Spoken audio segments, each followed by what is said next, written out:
नमस्कार, आप देख रहे हैं बिंदु 24 न्यूज। बिंदु 24 न्यूज में आपका स्वागत है। आइए चलते हैं इस वक्त की खास खबर की ओर। स्वतंत्रता के बाद पहली बार गांव में पहुंचा कोई जिलाधिकारी, जहां सूर्योदय होता है 1 घंटे बाद और सूर्यास्त 1 घंटे पहले। उत्तर प्रदेश सूबे में एक ऐसा भी गाँव है जहाँ आज़ादी के 75 साल बीत जाने के बाद भी विकास से कोसों दूर रहे गाँव में पहली बार कोई जिलाधिकारी पहुँच चौपाल लगाकर गाँव के लोगों की समस्याओं को सुनते हुए 127 लोगों को पट्टा आवंटित किया। ज्ञात हो कि सोनभद्र जनपद के बिहार सीमा से सटे चौरा गांव नक्सलियों का गढ़ हुआ करता था।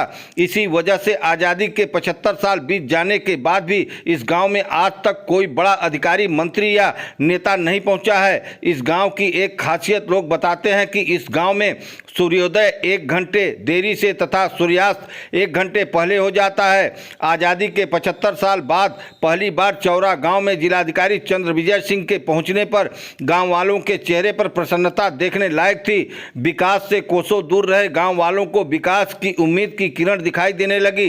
पूर्व निर्धारित कार्यक्रम के तहत पहुंचे जिलाधिकारी को अपने बीच पाकर ग्रामीणों ने अपनी समस्याओं से जिलाधिकारी को अवगत कराया। वहीं जिलाधिकारी ने 127 वनवासियों को लगभग 500 बीघा वन भूमि पर वनाधिकार के तहत पट्टा अधिकार दिया। अपनी पुश्तैनी जमीन का अधिकार पाकर वनवासियों के चेहरे खिल उठे। जिलाधिकारी ने कहा कि पहाड़ियों से चारों तरफ से यह गांव घिरा हुआ है। इस गांव में कोई भी मोबाइल नेटवर्क काम नहीं करता है, जिसकी वजह से विकास कार्यों में परेशानी होती है। हमारा सबसे पहला लक्ष्य यहां मोबाइल नेटवर्क को पहुंचाना है, ताकि विकास संबंधित आवास, शौचालय सहित अन्य विकास कार्यों में किसी तरह की समस्या न आने पाए।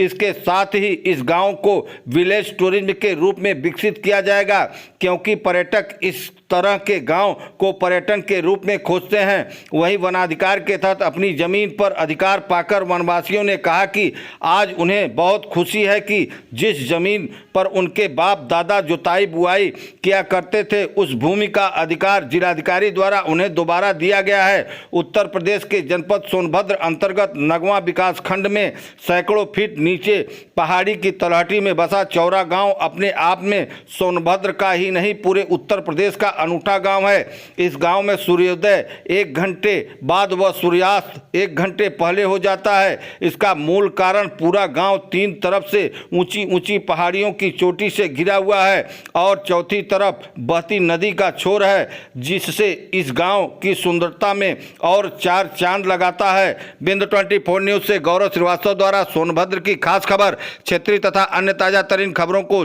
देखने के लिए चैनल को सब्सक्राइब करें तथा बेल आइकन की घंटी दबाएं। हमें यहाँ पे पट्टा, आदिवासियों को इनके भूमि पे पट्टा मिल रहा है, तो ये आज़ादी के पहली बार हो रहा है, इनको अपना अधिकार मिल रहा है। देखिए, जो आज चौरा गांव है, नगवा ब्लॉक का गांव है, मुख्यालय से काफ़ी दूर है, लगभग 2.5 घंटे 70 किलोमीटर के करीब है। और ये गांव काफ़ी बिल्कुल बॉर्डर पे होने की वजह से भी काफ़ी विकास कार्य से छूता रहा है। आज इस गाँव में वन अधिकार अधिनियम के अंतर्गत जो लाभार्थी उनको पट्टा वितरण किया जा रहा है और 128 जो है ऐसी पत्रावलियाँ स्वीकृत की गई थी और ऐसे जो हमारे लाभार्थी हैं उनको आज यहाँ पर पट्टा वितरण किया गया। और इससे इन लोगों को जो अधिकार है उन भूमि का, जिसमें ये लोग करते आ रहे हैं काफ़ी सालों से, उसका एक लीगल राइट इन लोगों को मिलेगा। उसमें फिर अब ये लोग मकान भी बना सकते हैं, खेती भी कर सकते हैं और किसी भी तरह का वन विभाग से जो आपस में दिक्कतें रहती हैं वो उनके सामने नहीं रहेंगी। और इसके साथ साथ चौरा गांव में विकास की जो समस्याएं थी वो यहाँ के प्रधान जी और जो आसपास के प्रधान हैं उनके द्वारा भी रखी गई हैं। और यहाँ पे जो आवास की समस्या है, ये गांव ऐसा है जहाँ पे नेटवर्क नहीं है, जिसकी वजह से लोगों के आवास भी नहीं मिल पा रहे हैं। जियो टैग में समस्या आ रही थी और इसके अलावा मनरेगा के कार्यों में भी काफ़ी समस्या आ रही है। तो ये सारा चीज़ें इनको भी निस्तारण करने के लिए एक योजना बनाई गई है। इन सारी समस्याओं को हम उनके द्वारा सुना दिया और मुख्य रूप से जितने भी सभी आदिवासी भाई बहन हैं, एसटी कम्युनिटी के जो लोग हैं, इनको पट्टा वितरण के लिए जो कार्रवाई की उसके लिए भी काफ़ी बार यहाँ पर कैंप लगाया गया और फाइनली 5वीं बार यहाँ पे आके ये फाइलें स्वीकृत हुई हैं। और क्योंकि पिछले साल माननीय मुख्यमंत्री जी द्वारा पट्टा वितरण किया गया था बबरी के कार्यक्रम में और माननीय मुख्यमंत्री जी का निर्देश भी था कि जो भी हमारे ऐसे गाँव हैं जहाँ पे ये काम चल रहा है उसको जल्दी से जल्द पूरा करें और ऐसे लोगों के बीच में इस पट्टे का वितरण करें। और ये गाँव में क्योंकि फाइलें इसकी गायब हो गई थी, तो पूरा दोबारा से सारी प्रक्रिया करके उसके बाद ये फाइलें स्वीकृत हुई है। और क्योंकि मुख्यालय से काफ़ी दूर है, इन लोगों को हम मुख्यालय बुला के या तहसील मुख्यालय बुला के वितरण नहीं करना चाहते थे और लोगों के बीच में यहाँ पे आके इस गांव में हम लोगों ने आज इन लोगों को उनका अधिकार दिया है और जो माननीय मुख्यमंत्री जी की मंशा के अनुरूप है। और हम लोगों का यही उद्देश्य है कि यहाँ के जो विकास कार्य बाधित हैं उनको और तीव्र गति से हम लोग बढ़ा सकें। सर, ये नक्सल प्रभावित गांव रहा है, यहाँ पे काफ़ी नक्सलियों का आना जाना भी रहा है और ऐसे इसी कारण ये क्षेत्र विकास से काफ़ी कोसों दूर है और आज़ादी के बाद पहली बार इस गांव में कोई जिलाधिकारी आए हैं, तो क्या कहना चाहेंगे इस पर? देखिए, निश्चित रूप से गांव जो है वो काफ़ी पिछड़ा है, सारे घर जो है कच्चे हैं। जैसे मैंने बताया कि आवास में जियो टैगिंग या नेटवर्क नहीं होने की वजह से समस्या है और पूरे रास्ते में देखते आए हैं कि पूरा जंगल का क्षेत्र है, वन विभाग का क्षेत्र पड़ता है। और जैसा आप कह रहे हैं कि आज़ादी के बाद यहाँ पे बहुत काम अभी चल रहे हैं। जल जीवन मिशन के तहत जो पाइपलाइन है वो आप पूरे रास्ते भर में देखा होगा, उसका काम यहाँ पे चल रहा है और बहुत सारे अगल बगल के गाँव में स्टैंड पोस्ट के द्वारा टंकी भी लगी गई है। तो ये सब काम जो है वो तीव्र गति से चल रहे हैं। लोगों के घर घर तक जो पानी पहुँचाने का काम है वो भी बहुत अच्छे से जल जीवन मिशन के अंतर्गत यहाँ पे हो रहा है। और जो बाकी जो समस्या है उनको लेकर भी हम लोग और वो जो पूरी टीम है वो पूरी तत्परता के साथ यहाँ के विकास कार्य को ये सैकड़ों फीट नीचे ये तलहटी में बसा हुआ है, यहाँ पे 1 घंटे बाद सूर्योदय और 1 घंटे बाद सूर्यास्त होता है, तो ऐसे में क्या ये पर्यटन की दृष्टि से इसको भी विकसित किया जा सकता है? लेकिन बहुत अच्छी जगह है इको टूरिज्म या विलेज टूरिज्म को विकसित करने के लिए।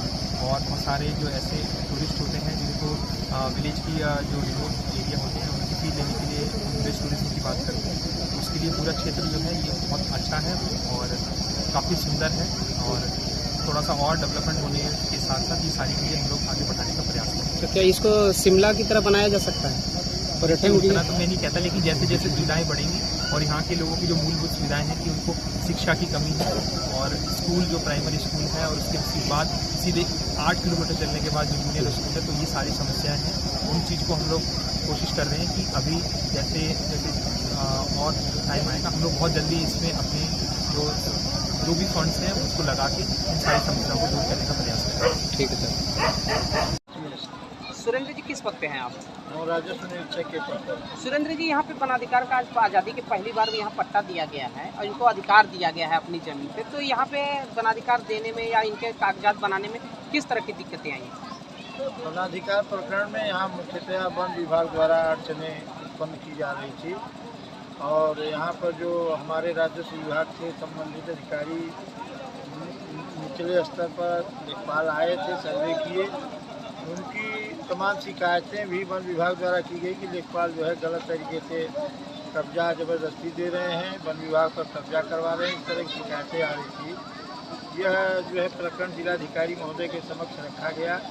जिलाधिकारी महोदय अपने जो है अपने स्तर से इसको देखा और उन्होंने तहसीलदार, एसडीएम और एडीएम स्तर के अधिकारियों को टीम बना करके यहाँ भेजा कि वहाँ पर वन विभाग द्वारा जो बताया जा रहा है कि उनका वन भूमि पर कब्जा नहीं है, तो इसको वो स्वतः देखे। अधिकारियों की टीम आई, उन्होंने देखा, मुआयना किया, उसके बाद यह सुनिश्चित हो गया कि वन भूमि पर यहाँ के आदिवासियों का पुश्तैनी कब्जा है और उनको अधिकार नहीं दिया जा रहा है, क्योंकि यह पहाड़ी इलाका है, चारों तरफ से पहाड़ है और बीच में जो है पहाड़ की गोद में बसा हुआ गांव है। तो यहाँ के आदिवासियों के लिए बहुत ही खुशी की बात है और उनका हक दिया गया है। कितने आदिवासियों को दिया है? आज 127 लोगों को उनके काबिज जमीन पर उनको हक दिया गया है। कितनी भूमि आवंटित की गई है? लगभग 500 बीघा के करीब उनको आवंटित की गई है 127 लोगों में और सब जनजाति के लोग हैं।